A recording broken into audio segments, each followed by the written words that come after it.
Welcome to Cheaters Theater. Over 95% of you watch without subscribing. Please like the video, subscribe, and turn on the bell. And tell us, where are you watching from? We'd love to know. Let's begin.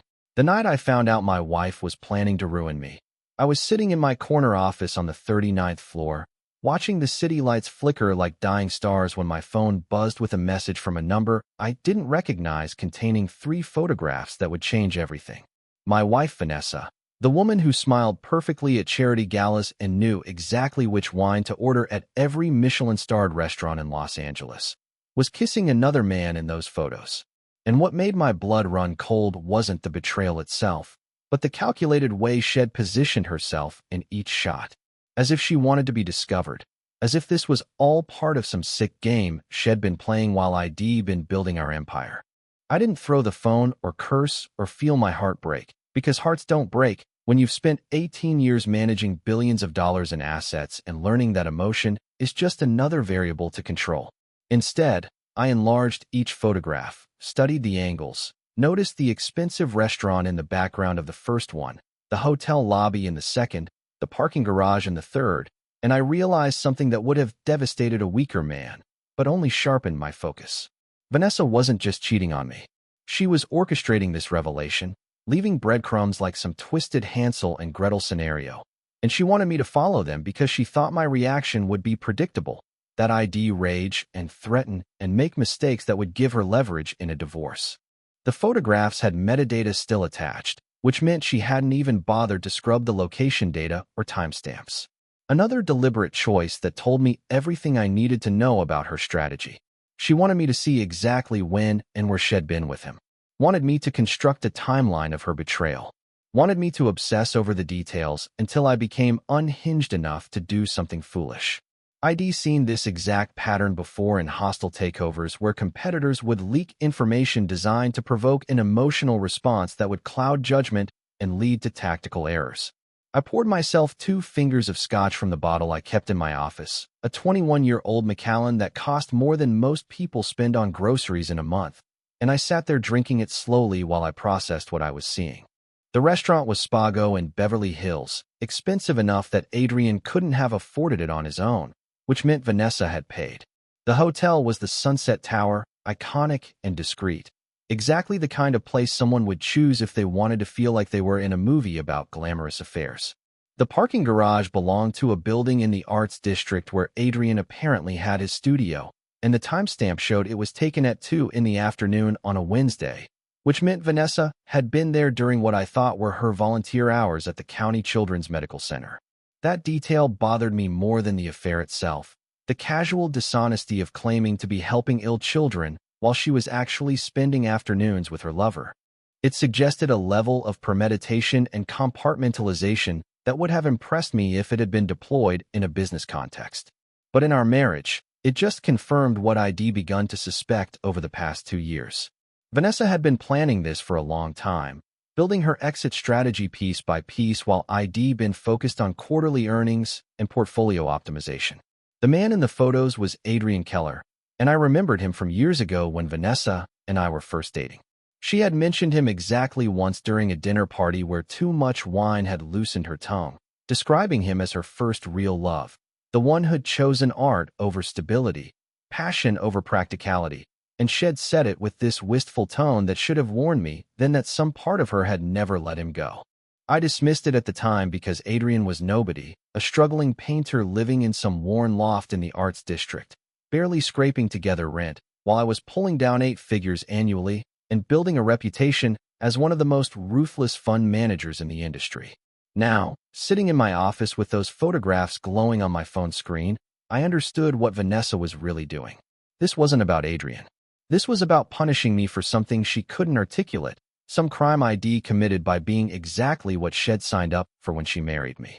Shed wanted the penthouse in Century City, the house in Newport Coast, the private jet trips to Paris and Tokyo, the closet full of designer clothes that cost more than most people's cars.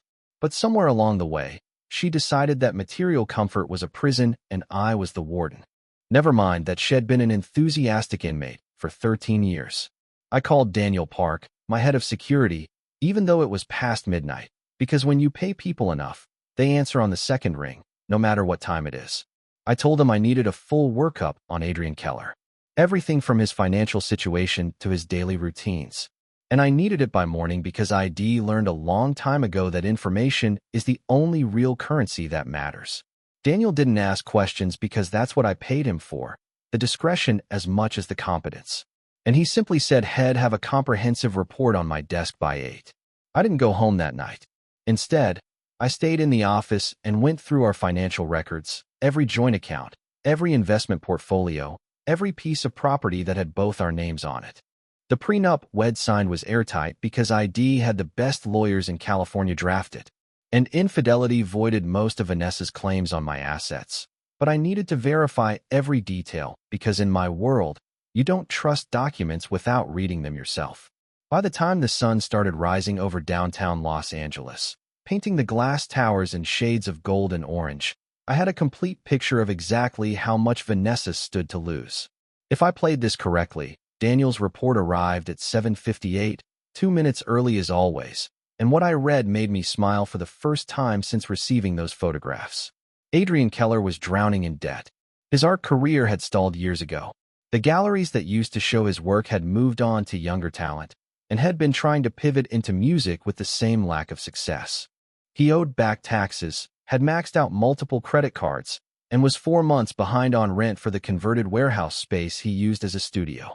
The man was desperate, which meant he was vulnerable, and vulnerable people make predictable choices when offered the right incentive. The report included detailed financials that painted a picture of someone who'd been living beyond his means for years, subsidizing his artistic lifestyle with credit and borrowed money that had never been able to pay back. Had taken out a personal loan from some predatory lender at 19% interest, had a judgment against him from a former landlord, and was being pursued by the California Franchise Tax Board for unpaid state taxes going back 4 years. His credit score was somewhere in the high 400s, which meant he couldn't even rent a decent apartment without a cosigner. And his bank account showed regular overdraft fees that suggested he was living paycheck to paycheck from whatever odd jobs he could find. But what really caught my attention was a note at the bottom of Daniel's report about an upcoming gallery show that Adrian had been trying to organize for months. Had convinced some small gallery in West Hollywood to give him a slot, but he couldn't afford the production costs for new pieces, couldn't pay for advertising or an opening reception, and was on the verge of having to cancel the whole thing. This was his last chance to salvage his career, the final opportunity to prove he was still relevant in an art world that had moved on without him. And he was about to lose it because he couldn't scrape together $18,000. I made some notes about timing and approach, already formulating the strategy that would turn Adrian's desperation into leverage I could use. The gallery show was scheduled for 4 months out, which gave me plenty of time to construct the trap. And the fact that Adrian was so obviously struggling meant he wouldn't be in any position to scrutinize an investment offer too carefully. Desperate people don't look gift horses in the mouth. They just grab the reins and hope for the best. And I was counting on that fundamental human tendency to override whatever skepticism Adrian might otherwise have employed. I went home around 9 that morning, walking into our penthouse like nothing had changed, and found Vanessa in the kitchen drinking her green smoothie and scrolling through Instagram like she hadn't just tried to blow up our entire life. She looked up when I entered, and I saw something flicker in her eyes, maybe surprise that I seemed so calm, maybe disappointment that I wasn't angry and demanding answers. I poured myself coffee, asked her about her plans for the day in the same tone ID used for 13 years, and watched her struggle to hide her confusion. That's when I knew I had her. Vanessa had expected fury, accusations, maybe even a volatile confrontation, because that's what men do in the movies she probably fantasized about while planning this whole scheme. But ID built a career on doing the unexpected, on zigging when everyone else zagged. And I wasn't about to give her the satisfaction of a predictable response. Instead, I kissed her on the cheek, told her I had meetings all day, and left her standing in our kitchen wondering what the hell had just happened. Over the next 3 weeks, I had Vanessa followed professionally. I wanted to know every detail of her affair, not because it hurt me emotionally, but because I needed to understand the full scope of her plan. The private investigator I hired, a woman named Lauren, who'd worked for the FBI before going private, delivered reports that read like a screenplay. Vanessa had been seeing Adrian 3 times a week, always at his studio, sometimes staying for hours. And the way Lauren described it, Vanessa wasn't just seeking comfort. She was playing benefactor, showing up with expensive wine and talking about funding his next exhibition, making promises about supporting his music career, essentially positioning him to be her safety net for when she left me. The irony was almost beautiful. Vanessa thought she was being clever, setting up her escape route, but she was following a pattern as old as marriage itself. The wealthy spouse seeks authenticity with the struggling artist, mistakes financial dependence for genuine connection, and convinces herself that poverty is romantic when you're choosing it rather than being forced into it. I'd seen this exact scenario play out dozens of times in my social circle, watched other men get taken apart in divorce court because they'd let emotion cloud their judgment, and I'd always promised myself I'd never be that stupid. I started making my move 4 weeks after receiving those first photographs. I had one of my analysts create a shell company, register it in Delaware under a name that couldn't be traced back to me, and reach out to Adrian with what looked like a legitimate investment opportunity. The pitch was simple. A private equity firm specializing in emerging artists wanted to invest $4 million in Adrian's career, funding a major gallery show, producing a music album, and providing living expenses for 4 years while he developed his work. Adrian took the bait so fast, it was almost sad. According to the reports I received, had been on the verge of losing everything, contemplating moving back to his hometown in Indiana and giving up on his dreams entirely. And suddenly, here was salvation appearing out of nowhere. He didn't question why a PE firm would want to invest in a 42-year-old artist whose best work was behind him. Didn't wonder why the terms seemed too good to be true, because desperate people don't ask questions when someone's throwing them a lifeline.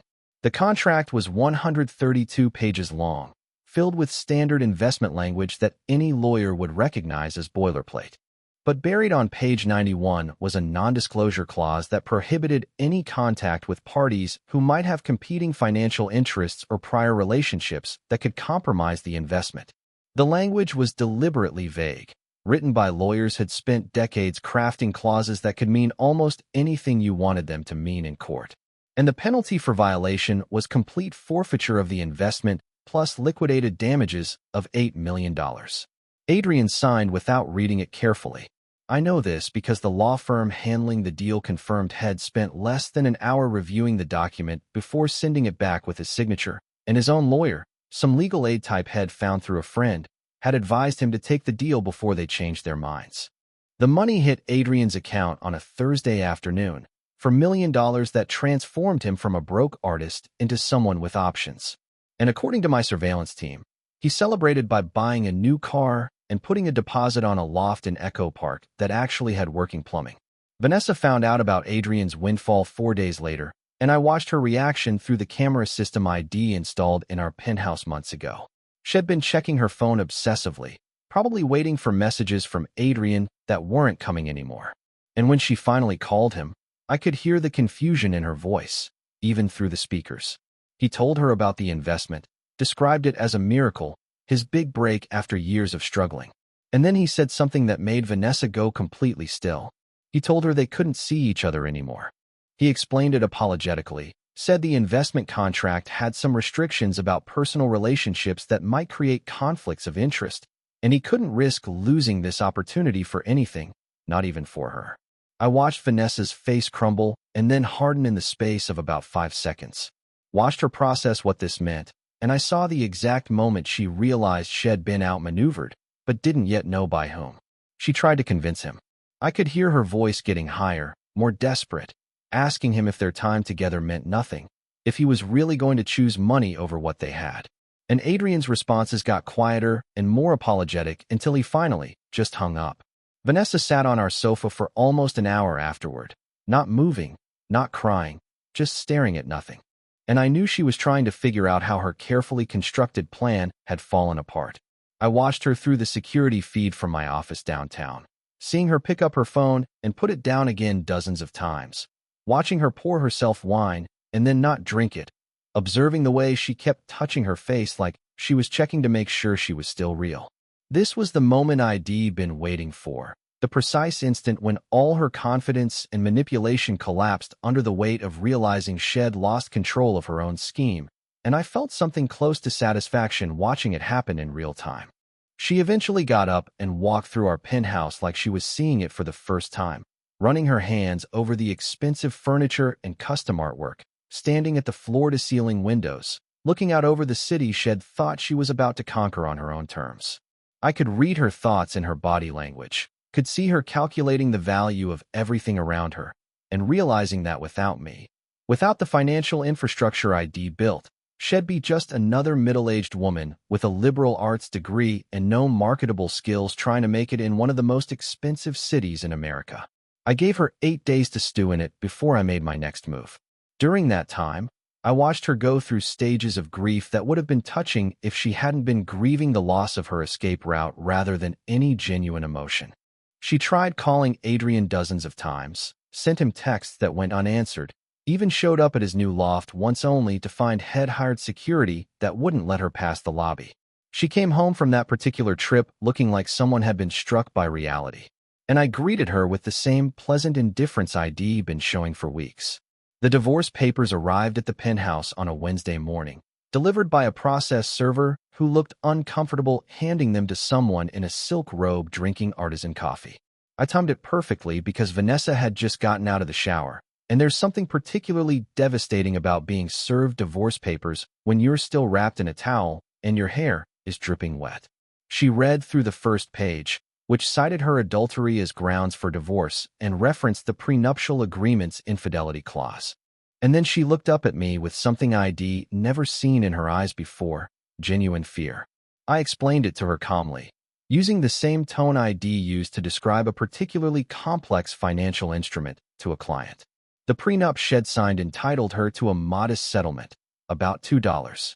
$3 million plus the BMW she drove, which was generous considering she'd brought nothing to the marriage except her Columbia degree and social connections that had proven less valuable than advertised. The photographs of her with Adrian, which I attached as exhibits to the filing, eliminated any possibility of her claiming emotional abuse or seeking a larger share of assets. And the fact that I'd been nothing but civil and supportive throughout our marriage meant she had no grounds to challenge the agreement's validity. Vanessa hired a lawyer, of course, some hotshot divorce attorney who specialized in getting prenups overturned. And for a while, she actually thought she had a chance. I knew this because my own legal team kept me updated on every filing, every motion, every argument her side was making.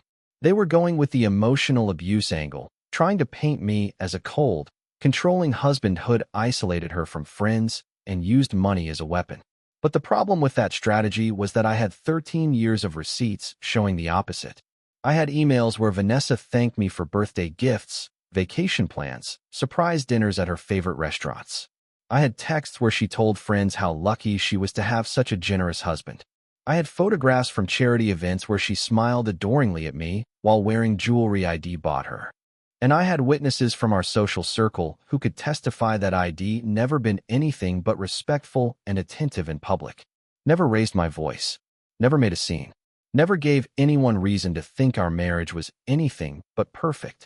The turning point came about 7 weeks into the divorce proceedings when Vanessa's lawyer discovered the connection between Adrian's investment and one of my offshore holding companies. It took them that long because I'd buried it under so many layers of corporate structure that even experienced forensic accountants had trouble tracing the money. But once they found it, Vanessa thought she had her smoking gun. She thought she could prove that I'd deliberately sabotaged her relationship with Adrian, that I'd used my financial resources to manipulate her lover, and that this demonstrated the kind of controlling behavior that would invalidate the prenup. I was sitting in a conference room at my lawyer's office when Vanessa's attorney presented their findings, and I remember thinking that this was the moment everything would either work perfectly or blow up in my face. The lawyer, a woman named Evelyn, had built her career on sympathetic juries and emotional appeals, laid out the entire scheme as she understood it. She showed how the money had flowed from my funds through various shell companies to the investment vehicle that had approached Adrian. And she argued that this proved I was willing to spend millions just to hurt Vanessa emotionally. What Vanessa didn't understand, was that I'd been counting on them finding this connection. I'd made it difficult enough that it looked like I tried to hide it. but not so difficult that a determined investigation couldn't uncover it because I needed them to think they discovered something I didn't want them to know. The trap was almost closed. My lawyer, a man named Thomas, who charged $1,100 an hour and was worth every penny, responded with a motion that was a masterpiece of legal strategy. He argued that even if I had invested in Adrian's career, which he neither confirmed nor denied, it would demonstrate business acumen rather than emotional manipulation. Adrian was a risky investment that might or might not pay off. But that's what investors do. They take calculated risks, and the fact that he happened to be involved with my wife was irrelevant to the business decision. More importantly, Thomas argued, if Vanessa wanted to pursue this line of reasoning in court, she would need to establish that her relationship with Adrian was significant enough to warrant my intervention, which would require her to testify in detail about the affair. She would need to explain how they met, how often they saw each other, what promises they'd made, and in doing so, she would be documenting her own infidelity in a way that would make the prenup even more ironclad. She'd also have to explain why she thought her lover was entitled to my financial support, which would make her look mercenary and vindictive rather than sympathetic. The real genius of the strategy, though, was what Thomas said about Adrian himself. If Vanessa claimed that ID manipulated Adrian through financial inducement, she would be admitting that Adrian had chosen money over their relationship, that her great romance had a price tag of $4 million, and that the man she'd risked everything for was exactly as mercenary as the husband she was trying to escape. She could expose my scheme, but only by exposing herself and Adrian as exactly the kind of people who would sacrifice love for money, which would destroy any sympathy a judge or jury might have for her position. I watched Vanessa process this through the conference room window. She was sitting next to Evelyn, and I could see her face going through emotions like a slot machine, cycling through symbols, landing finally on a kind of hollow recognition. She understood that ID given her a choice between two types of humiliation: accept the modest settlement and preserve some dignity, or fight publicly and reveal that she'd been played by both the husband she hated and the lover she'd idealized. The settlement conference happened 12 days later, and Vanessa looked like she'd aged 4 years in the interim. She wore a simple black dress instead of her usual designer outfits, and her hair was pulled back in a way that made her look severe rather than elegant. Evelyn tried one last gambit, arguing for an increased settlement based on Vanessa's contributions to my career, the networking and social connections she'd provided. But Thomas shut it down by pointing out that Vanessa's social circle had generated exactly zero business for my firm. That if anything, ID spent more money maintaining her lifestyle than ID ever earned through her connections. Evelyn presented a detailed accounting of all the dinner parties Vanessa had hosted, the charity events she'd organized, the introductions she'd facilitated at various social functions over 13 years. She argued that Vanessa had essentially been working as an unpaid executive assistant, that her labor had contributed to my success in ways that couldn't be quantified on a balance sheet, but were nonetheless valuable. She brought in a vocational expert who testified that Vanessa's skills in social coordination and event management would have commanded a salary of at least $180,000 annually in the private sector, and that 13 years of such work entitled her to compensation beyond the prenup's basic provisions.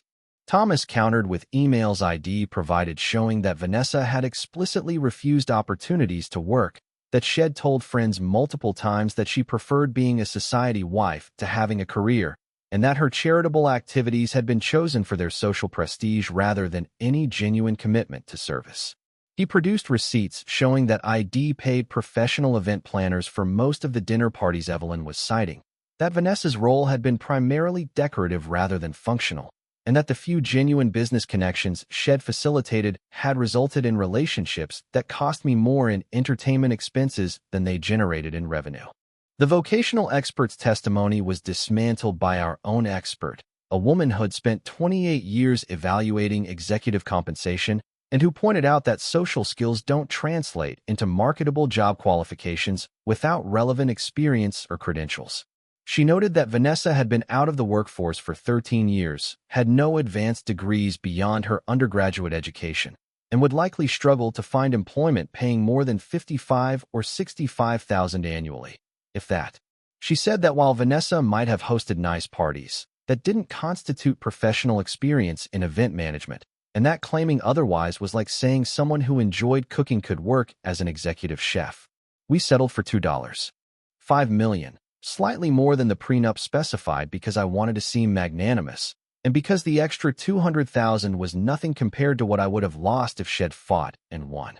Vanessa signed the papers without looking at me, and when her lawyer tried to shake my hand afterward, she pulled Evelyn away like the contact might contaminate her. I didn't take it personally because I understood that Vanessa needed someone to blame, and I was the convenient target for a situation she'd created entirely by herself. The last time I saw Adrian was at a gallery opening about 4 months after the divorce was finalized. I hadn't planned to attend, but one of my clients mentioned that Adrian Keller was having a major show at a prestigious gallery in West Hollywood, and I was curious to see what $4 million had bought. The space was packed with people drinking expensive wine and pretending to understand abstract art. And Adrian was holding court in the center of it all, looking healthier and more confident than I'd ever seen him. The gallery was one of those industrial spaces with exposed brick and polished concrete floors, the kind of converted warehouse that had become synonymous with the Los Angeles art scene. Track lighting illuminated Adrian's paintings from carefully calculated angles, and there was a press packet available at the entrance describing his work as a bold new voice exploring themes of capitalism, authenticity, and the commodification of creative expression. The irony wasn't lost on me given that his entire resurgence had been funded by the very capitalist systems he was supposedly critiquing. But nobody at the opening seemed aware of or concerned about the contradiction. His paintings were actually quite good, better than I'd expected, bold colors and aggressive brushwork that suggested genuine talent. Even if I didn't personally enjoy the aesthetic, Head clearly used the money well, hired the right people, made the right connections, and positioned himself for the kind of success that might have eluded him without my intervention. I stood in front of one of his larger pieces, a chaotic explosion of red and black that was supposedly about urban alienation, and I could see technical skill in the way Head layered the paint, created depth and movement that drew the eye even as the subject matter repelled it. The gallery owner, a thin woman in her 30s wearing the kind of severe black clothing that signaled serious artistic credentials, was explaining the piece to a small group of collectors standing near me. She described Adrian's technique as channeling rage and frustration into constructive creative energy, talked about how his recent work showed a maturity and confidence that had been missing from his earlier exhibitions, and suggested that his prices would likely double within a year given the critical reception. I listened to her pitch and recognized it as the same kind of narrative construction I used when selling investment opportunities to clients. The art of making people believe they were getting in on something valuable before everyone else figured it out.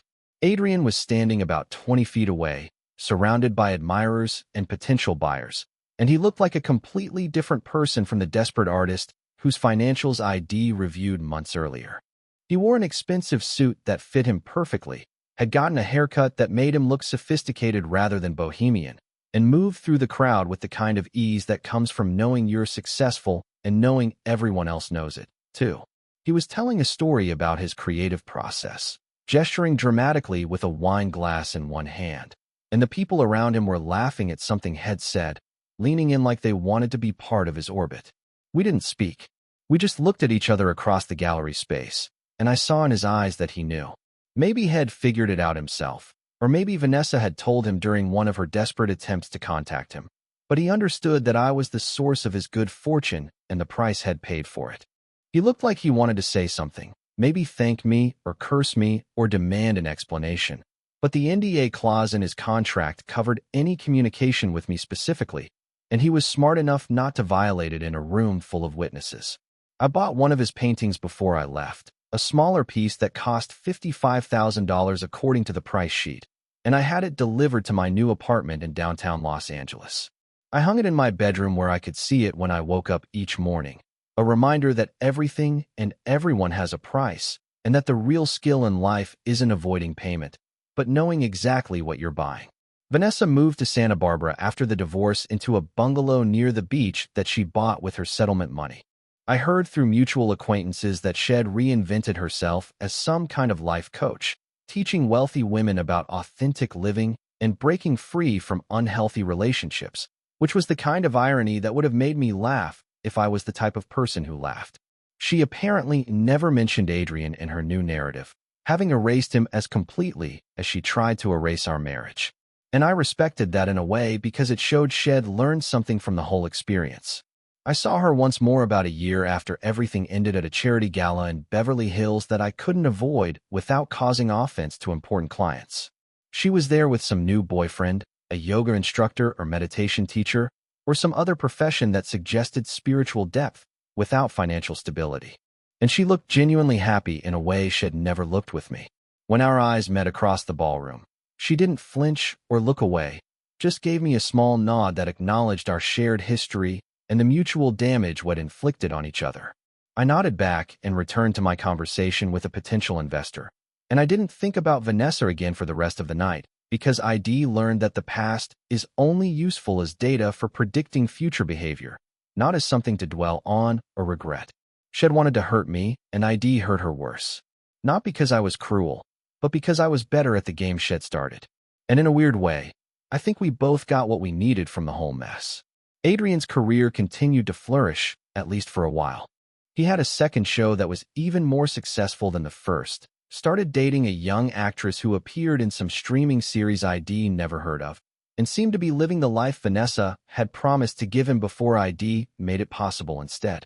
But I heard from Daniel, who still kept tabs on people ID invested in, that Adrian had started drinking heavily, that the creative work that had once come naturally now required unhealthy crutches, and that Head told someone at a party that he felt like Head sold his soul for success and didn't know how to get it back. I didn't feel guilty about that because guilt requires believing you've done something wrong. And ID simply responded to an attack in the most efficient way possible. Vanessa had tried to weaponize my emotions to hurt me where she thought I was vulnerable. And ID shown her that I didn't have the vulnerabilities she assumed. I had resources, patience, and a complete lack of sentimentality about relationships that existed primarily on paper. And those advantages had been more than enough to neutralize her scheme. The thing that surprised me, looking back on everything, was how little the whole experience had changed me. ID expected to feel something, triumph or vindication, or at least satisfaction at having won so completely, but instead, I just felt the same controlled detachment ID felt before Vanessa's betrayal. My life continued on its previous trajectory.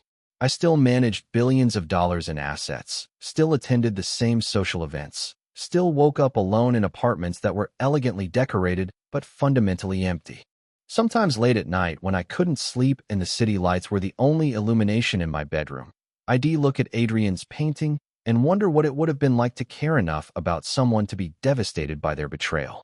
I tried to imagine what Vanessa must have felt when she realized Adrian had chosen money over her, what Adrian must have felt when he realized the price of his success. But I couldn't quite access those emotions because ID spent so long learning to suppress them that they'd atrophied into something I could observe but not experience. My therapist, a woman ID started seeing after the divorce because it seemed like something successful people did, suggested that my inability to feel deep emotion was itself a kind of prison. That ID traded authenticity for control and ended up just as trapped as Vanessa had been in our marriage. I told her that seemed like exactly the kind of thing a therapist would say, and that I was paying her to help me sleep better, not to reinvent my personality. But her words stuck with me anyway because they contained an uncomfortable truth I didn't want to examine too closely. The prenup had protected my assets. The NDA had neutralized Adrian, and the divorce had freed me from a marriage that had become more burden than benefit. But none of those victories had made me happy in any meaningful sense. ID won every battle and somehow lost something I couldn't quite identify, something that had nothing to do with money or social position or the kind of quantifiable success ID spent my career pursuing. ID proven that I could outmaneuver Vanessa at her own game. But ID also proven that I was exactly the person she'd accused me of being: cold, calculating, and fundamentally alone. The real genius of Vanessa's revenge, I eventually realized, wasn't that she'd tried to hurt me emotionally. It was that she'd forced me to reveal myself completely, to show everyone, including myself, exactly how far I'd go to win. And in doing so, she'd made it impossible for me to pretend I was anything other than what I was. She'd wanted me to feel pain, and ID responded with strategy. And that response had told both of us everything we needed to know about why our marriage had been doomed from the start. I ran into Adrian one more time about 16 months after his first gallery show at a coffee shop in Venice Beach, where ID stopped to meet a client. He was sitting alone at a corner table looking at his phone with the kind of focused intensity that suggested he was avoiding eye contact with the world. And when I walked past his table, he looked up and our eyes met for the second time since the gallery opening. This time he spoke even though the NDA was still in effect, and he was risking everything by doing so. He said my name, just Andrew, and I stopped and looked at him and waited to see what he thought was worth $8 million to say. He asked me if it had been worth it, the whole elaborate scheme, the money ID spent, the lives ID manipulated. And he asked it without anger or accusation, just genuine curiosity about what drove someone to go to such lengths for revenge. I told him the truth, or at least my version of it. I said that I hadn't done it for revenge, that revenge implies emotional investment, and ID simply been managing risk and protecting assets the way ID been trained to do. I told him that Vanessa had initiated a hostile action against my interests and ID responded with the tools at my disposal. No different than how ID respond to a competitor trying to sabotage one of my funds. I said it wasn't personal, even though we both knew that was a lie because everything about what ID done had been deeply, fundamentally personal, even if I couldn't admit it to myself. Adrian nodded like he understood, like maybe had expected that answer. And then he asked me if ID ever actually loved Vanessa, or if it had always been a transaction for me. I thought about lying, about saying something that would make me seem more human and less like the monster both of them probably thought I was. But I was tired of pretending, and the coffee shop was crowded enough that no one was paying attention to our conversation. I told him I didn't know how to love the way he was asking about, that ID been raised by parents who treated affection like a performance and emotion like weakness, and that by the time ID met Vanessa, ID already internalized those lessons so completely that I couldn't distinguish between genuine feeling and strategic behavior. I said that ID provided for her, protected her, given her everything she claimed to want. And if that wasn't love, then I didn't know what else to call it. But I also acknowledged that it probably wasn't what Shed needed or what anyone with normal emotional development would recognize as love. He looked sad when I finished, not for me, but for all three of us, trapped in our different kinds of prisons by choices we'd made and patterns we couldn't break. He said that Vanessa had loved me once before ID drained that out of her with indifference and absence, and that Shed turned to him not because she wanted to hurt me, but because she was desperate for someone to actually see her as something other than an acquisition or status symbol. He said ID won the war, but ID lost something more valuable in the process, and that one day ID realized it, but by then it would be too late to get it back. I told him he was probably right because therapists and yoga instructors and struggling artists always are when it comes to this kind of thing, but that ID made my choices and learned to live with the consequences. I said I didn't regret what ID done because regret requires believing you could have chosen differently, and I wasn't wired that way. Couldn't imagine responding to Vanessa's betrayal with anything other than the cold calculation ID employed. I said we were all exactly who we were supposed to be, products of our backgrounds and circumstances and choices, and that trying to be anything else was just another form of delusion. Adrian laughed at that, a bitter sound that contained more understanding than judgment, and said that at least I was honest about it, which was more than most people could manage. He told me that Head tried to contact Vanessa after the NDA finally expired, wanting to explain or apologize or maybe just hear her voice again, but Shed blocked his number and refused to respond to messages. He said Shed moved on completely, erased both of us from her narrative, and that he respected her for it, even though it meant Head never get the closure he probably didn't deserve anyway.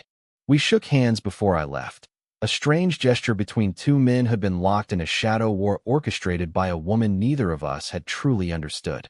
And I felt something almost like connection in that moment, a recognition of shared damage that was as close to intimacy as I was probably capable of experiencing. I told him his art was actually quite good, that the painting ID bought was one of the better investments ID made recently. And he laughed again and said that at least something positive had come out of the whole mess. I thought about that conversation for weeks afterward, turning Adrian's words over in my mind during sleepless nights when the city sprawled below my windows like a circuit board of possibilities ID never explore. had been right that ID lost something, though I still couldn't articulate what exactly it was or whether it had been worth whatever ID gained by winning. The money was still there. The success was still there. The respect from colleagues and fear from competitors was still there. But there was also this growing awareness that I optimized myself for a game that didn't actually lead anywhere meaningful. My business continued to thrive, posting returns that made my clients happy and my reputation even more formidable. But I started noticing things I previously ignored. The way other couples looked at each other at dinner parties, a warmth and connection that seemed alien to anything I experienced with Vanessa. The way my younger colleagues talked about their families with an enthusiasm that suggested they actually wanted to go home rather than treating it as just another obligation. The way people formed bonds that weren't based on mutual benefit or strategic advantage, and how those bonds seemed to sustain them through difficulties that would have crushed someone like me who only knew how to transact. I dated occasionally, women from my social circle who understood the rules and didn't expect anything beyond pleasant companionship and discreet relationships. But I found myself measuring every interaction against what I imagined Vanessa and Adrian had shared. Not the reality of their relationship, which had been doomed from the start by his poverty and her delusions, but the idea of it, the fantasy that two people could choose each other for reasons that had nothing to do with security or status or any of the other variables. I spent my life optimizing. The painting Adrian had created, the one that hung in my bedroom, started to mean something different to me as time passed. Where I'd initially seen it as a trophy, evidence of my victory and control, I began to see it as a kind of accusation or mirror reflecting back the cost of that victory.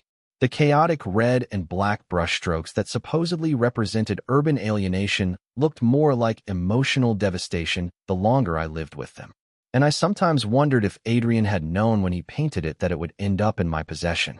If had embedded some message in those violent colors that only revealed itself over time. I saw Vanessa one more time about 4 years after our divorce was finalized at a meditation retreat in Big Sur that a client had recommended for stress management. I'd gone there expecting corporate executives trying to appear spiritual and instead found myself in a group session with her, both of us sitting cross-legged on yoga mats, while some instructor talked about letting go of attachments and finding peace in the present moment. The retreat center was perched on cliffs overlooking the Pacific, one of those places where wealthy people went to temporarily pretend they didn't care about money while paying thousands of dollars for the privilege. The main meditation hall had floor-to-ceiling windows facing the ocean, and you could hear waves crashing against rocks even through the thick glass. The instructor was a woman in her 50s who'd apparently spent years studying with masters in India and Tibet. And she spoke in that carefully modulated tone that people use when they're trying to sound enlightened, slow, and deliberate. Like every word carried cosmic significance. There were maybe 20 people in the session, most of them looking exactly like I'd expected: tech entrepreneurs in expensive athleisure wear, entertainment industry executives pretending to be interested in something beyond their next project, a few trust fund kids seeking meaning and experiences their money could buy. And then there was Vanessa sitting near the front with perfect posture, her eyes closed and her breathing synchronized with the instructor's guidance, looking more at peace than I'd ever seen her during our marriage. She looked different, softer somehow, like she'd finally relaxed the performance she'd maintained for so long. Her hair was longer and less perfectly styled. Her clothes were comfortable rather than fashionable. And when she smiled at someone's comment during the session, it reached her eyes in a way it never had during our marriage. She noticed me watching her, and our eyes met across the meditation hall, and I saw in her expression something I'd never seen before: pity. The instructor was talking about compassion when our eyes met, describing it as the ability to understand suffering without being consumed by it. And I wondered if Vanessa was thinking about our marriage in those terms. She held my gaze for maybe 3 seconds before looking away, not with hostility or even discomfort, but with the kind of mild acknowledgement you'd give a stranger on a hiking trail, a brief recognition of shared humanity before continuing on your separate path. When the session ended and people started filing out for the afternoon break, I found myself following the same path toward the ocean cliffs that Vanessa had taken. I told myself it was coincidence, that I just wanted fresh air and the view, but we both knew I was choosing to engage with her one more time. even though we had nothing left to say that would change anything about our past or our present. After the session ended, we walked together on a path overlooking the ocean. Not because Wed planned it, but because we both headed in the same direction, and it seemed more awkward to avoid each other than to acknowledge our shared history. She asked me how I was doing, and I gave her the standard answer about work going well and life being good, and she nodded like she could hear all the things I wasn't saying beneath the surface platitudes. She told me she didn't hate me anymore, that she'd spent years being angry and bitter, but had finally realized that I'd given her exactly what she'd asked for when we met, that I'd never promised to be anything other than what I was. She said she'd been young and stupid when we married, thinking she could change me, or that my money would somehow compensate for emotional absence, and that she'd been just as wrong as I'd been to think that someone who needed what she needed could ever be satisfied with what I could provide. I asked her if she was happy now, and she said yes in a way that made me believe her. She'd found a community of people who valued different things, who measured success in terms of connection and growth rather than profit and accumulation. And while she knew that life probably seemed ridiculous to someone like me, it was the first time she'd felt like herself since before we'd met. She said she was grateful for everything that had happened, even the pain and humiliation, because it had forced her to confront who she actually was rather than who she'd been trying to be. I told her I was glad she'd found what she was looking for, and I meant it because her happiness or unhappiness no longer had any bearing on my life. She'd become a stranger who happened to share some history with me, someone I could observe with detached interest the way I might observe the outcomes of an investment I'd exited years before. She'd moved on, and I'd stayed exactly the same. And we both understood that this was probably the last time we'd ever have a conversation like this. Before we parted ways, she told me something that I've thought about every day since. She said that Adrian had called her the previous year after the NDA expired and had finally worked up the courage to reach out, and they'd talked for hours about everything that had happened. She said Head told her about running into me at the coffee shop, about our conversation and what I'd said about not knowing how to love, and had suggested that maybe the real tragedy wasn't that I destroyed their relationship, but that I destroyed it without even understanding what I was destroying. She said Adrian had eventually realized that I'd done him a favor in a perverse way, that the success I'd engineered for him had taught him things about himself he needed to know. Even if the lessons had been painful, Head learned that he could be bought, that his principles had a price tag, that the romantic image Head maintained of himself as an artist above material concerns was just another delusion. She said Head stopped painting after the second gallery show, couldn't create anything authentic anymore, because he knew the work was tainted by the source of his funding, and that Head moved to Portland to teach art to high school students and live a quieter life. I asked her what she'd learned from the whole experience, and she said she'd learned that you can't punish someone for being exactly who they've always been, that my response to her affair was completely consistent with everything I'd shown her during our marriage. She'd wanted me to hurt the way she'd been hurting, to feel betrayed and abandoned and emotionally devastated, but I wasn't capable of those feelings in any meaningful way, and trying to force me into them had been as futile as expecting a calculator to cry. She said the only real surprise had been how thoroughly I'd outplayed her, how I'd turned her attempted revenge into a demonstration of my superiority. But that even that made sense given my competitive nature and inability to accept defeat in any context. She said she didn't blame me for what I'd done to Adrian, though she thought it was cruel and unnecessary, because cruelty implies malice, and I'd simply been executing a strategy with the tools available to me. We hugged before she left, an awkward embrace between two people who'd shared a bed for 13 years, but never really known each other, and I watched her walk back toward the retreat center with the kind of easy grace that suggested she'd finally found her footing in the world. I stood on that cliff overlooking the Pacific for a long time after she'd gone, thinking about all the things she'd said and all the things I'd never be able to say because I didn't have the vocabulary or emotional framework to articulate them. The sun was setting when I finally walked back to my car, painting the sky in shades of orange and purple. That would have been beautiful if I'd known how to appreciate beauty for its own sake rather than as another data point in some invisible calculation. I drove back to Los Angeles thinking about Adrian teaching art to teenagers in Portland, about Vanessa building a new life in Santa Barbara, about all the people who had been damaged or diminished by their proximity to me. And I wondered if there was any point in my existence beyond accumulating wealth and demonstrating dominance. My therapist would later tell me that this was a breakthrough, this moment of self-awareness and questioning, but it didn't feel like progress so much as just another kind of prison. I could see the limitations of my emotional architecture, understand intellectually that I was missing something fundamental about human experience, but I couldn't access what I was missing or imagine how to change the patterns I'd been following for so long. I was locked inside myself more completely than Vanessa had ever been locked inside our marriage. And unlike her, I didn't have the option of walking away because the prison and the prisoner were the same thing. I continued my life managing funds and attending events and maintaining the appearance of success. But something had shifted in how I understood what I was doing. Every transaction became a reminder of my inability to connect. Every negotiation a demonstration of my fundamental aloneness. Every victory a confirmation that I'd optimized for the wrong variables and couldn't figure out how to recalibrate. I'd won against Vanessa and Adrian, secured my assets, and protected my reputation. But I'd also revealed myself so completely that I couldn't maintain the illusion that I was anything other than what they'd seen. The painting still hangs in my bedroom. Adrian's chaotic explosion of red and black that I've never stopped looking at and never fully understood. Sometimes I imagine it screaming at me, all that trapped energy and frustrated creation. And sometimes I imagine it's laughing, amused by my feeble attempts to extract meaning from brushstrokes that were probably just technical exercises in color theory.